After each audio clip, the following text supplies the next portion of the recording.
I was out there, but I liked his intensity, and he pushed through being tired, which was something that a lot of young guys have a tough time with. I pushed him a little bit and made him shoot when he was tired and shoot free throws while he was tired, and we did some full court stuff, but I just wanted to see how he would react to some banging, running into someone my size. What would he do if I stripped him of the ball? And he did pretty well. Most guys aren't used to that kind of physicality, because they come in and play the brother-in-law game against each other and say my bad or I'm sorry and all that, and wanted to kind of see how he would react to some NBA pushing and shoving. Seemed to be a mature young man, much like Patterson, Aldridge, Hayward, and these other guys you brought in. Well, most guys are during this process. You don't see how mature guys are until they get in the league and have to deal with some NBA scenarios. But most guys come in and they don't want to put their worst foot forward. So I'd venture to say that he is a mature guy, but most guys don't know what it takes to really succeed in this league. But he definitely did some good things today. Coach, what has this process been like for you? Getting the job the last couple of days, working out players, and now getting ready for the 11th overall pick on Thursday? Just a lot of stuff, dealing with the job and moving and all that. But to me, it's just part of it. The draft is coming up. Workouts are happening now. This is what I have to do. It's nothing that is a bad thing. It's just a lot of stuff. And at the same time, you don't want to make a mistake. And so I am talking to people who know a lot more than I do on how to handle these situations. And they've given me some advice, and then some things I just have to make the decision on my own. What are your thoughts about the 11th overall pick? It's a good position to be in. You can keep it, you can move up or down. But it's also a position where you can make a mistake because somebody will drop, and you jump on them because they dropped, but they may have dropped for a reason. You just never know. So everybody's made them, and it's going to be pretty cool to go through my first time with the Hornets. Monty, you have a pretty good grasp of what this team needs, or what you feel like it needs, or are you pretty kind of still relying on Jeff? Or I'm always going to trust Jeff's know-how and the scouts, and as an assistant and now a head coach, I've come to realize that the scouts and GMs, the assistant GMs, have seen these guys a ton more than I have. I mean, I've watched guys on Synergy, I've watched them on DVD, but I don't get to see those guys on the bench after the game when they're frustrated. Those things, you have to trust management, and I'll do that anyway. But I think we obviously need shooting to go with Chris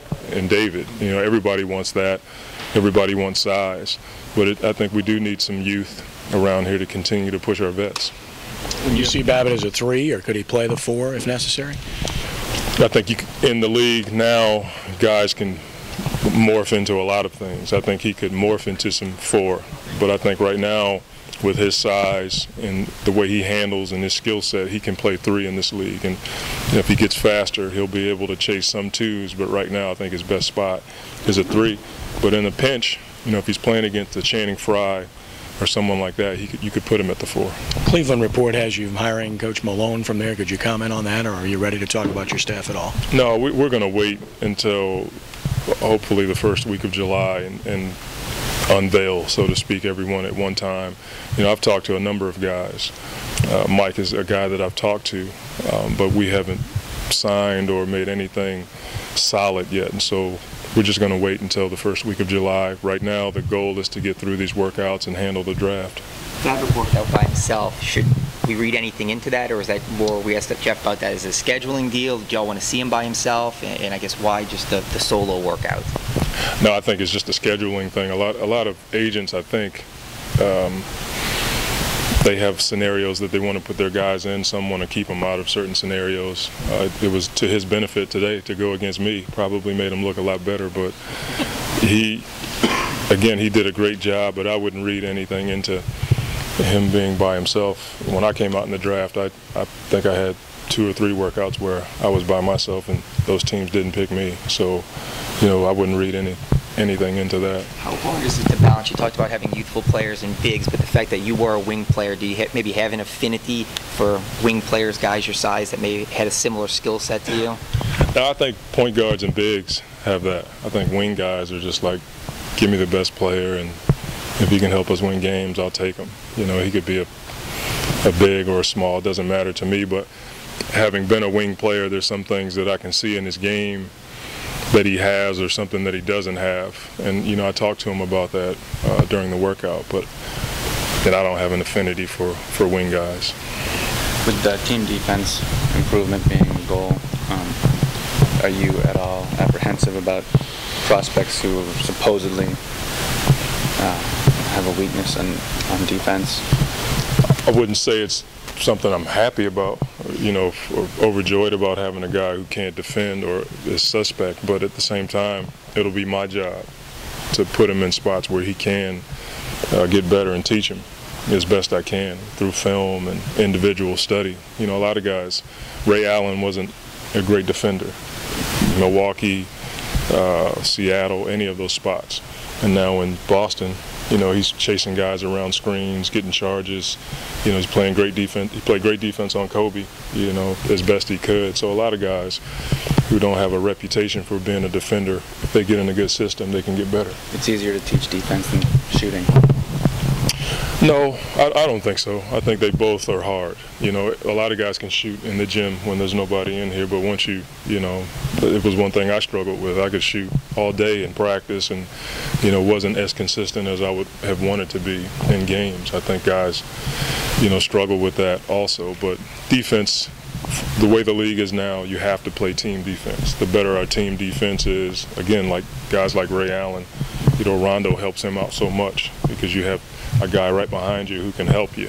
So our team defense can help a guy out who's probably not a defensive stopper. Bear with me, that's a question. Sorry. Why is it that how unfair is that, I guess, when a guy who's an offensive player, who's probably a big white wing player, comes out, they always compare him to Larry Bird, and it just seems so unfair for guys like Luke Jackson and Adam Morrison to be lumped into that category? Is it just because Bird was so good, and do you think that's completely unfair because, you know, it just seems like every white small forward that's 6'9", that's an offensive player, comes out, they say, could he be the next Larry Bird? You know, I don't have an answer for that one, but I think you just, you know, you go back to the commonality. I wouldn't compare Luke to Larry Bird. You know, he reminded me of a smaller Keith Gatlin, a left-handed guy who was strong left, likes to go left, had a nice touch, a little unorthodox. But as far as comparing guys to Larry Bird, you know, I don't know why people do that. Harold Miner was compared to Michael Jordan. It didn't work out for Harold, and I thought that those comparisons were tough to live up to. But Kobe is being compared to Jordan. It's probably the closest thing to it. So, you know, comparisons are what they are. Yeah.